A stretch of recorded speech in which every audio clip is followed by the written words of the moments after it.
cho đôi mình, thôi đành chấp nhận mẹ bà. Nghịch nan nuốt về mà đi, nuốt về mà đi người ơi. Vì tình yêu không mua bằng lời nói, tình yêu không say bằng trái tim chân thành, và tình yêu đâu phải như thơ một tấc liều tranh đôi quả tim mơ.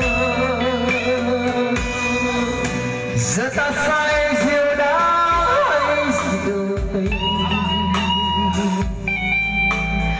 mà đôi tim không muốn xa rời người. Bình minh vượt nghe bên chân trời, giờ tôi nuốt về gương cười mấy chào lý.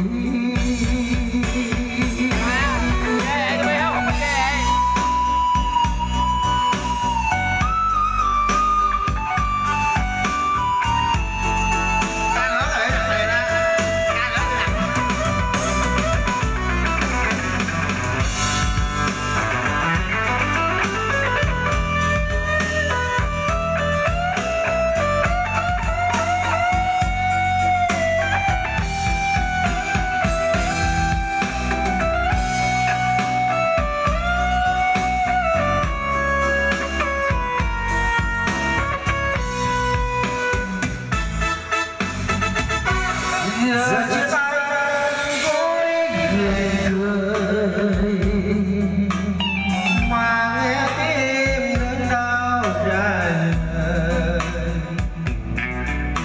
tựa như một giấc mơ trong đời. Sao còn thương vẫn nghe lời, trời ơi ai đâu chẳng lòng đưa em đi ngọc ngà. Đường tôi đi không ta đôi chờ, tìm đâu một lối số đôi mình, tôi đành chẳng nhận mẹ bà. Nhưng ngàn nuốt lệ mà đi, nuốt lệ mà đi người ơi. Về tình yêu không mua bằng lời nói, tình yêu không xây bằng trái tim chân thành, tình yêu không phải như một điều tranh đôi quả tim mơ. Giờ ta say diều đá hay diều tình, mà đôi tim không muốn xa rời. Bình minh vừa hé bên chân trời, giờ tôi nuốt lệ nghẹn ngào, gương cười vẫy chào biệt ly.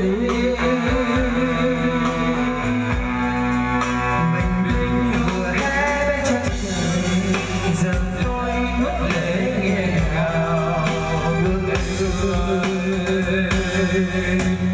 vẫy chào biệt ly.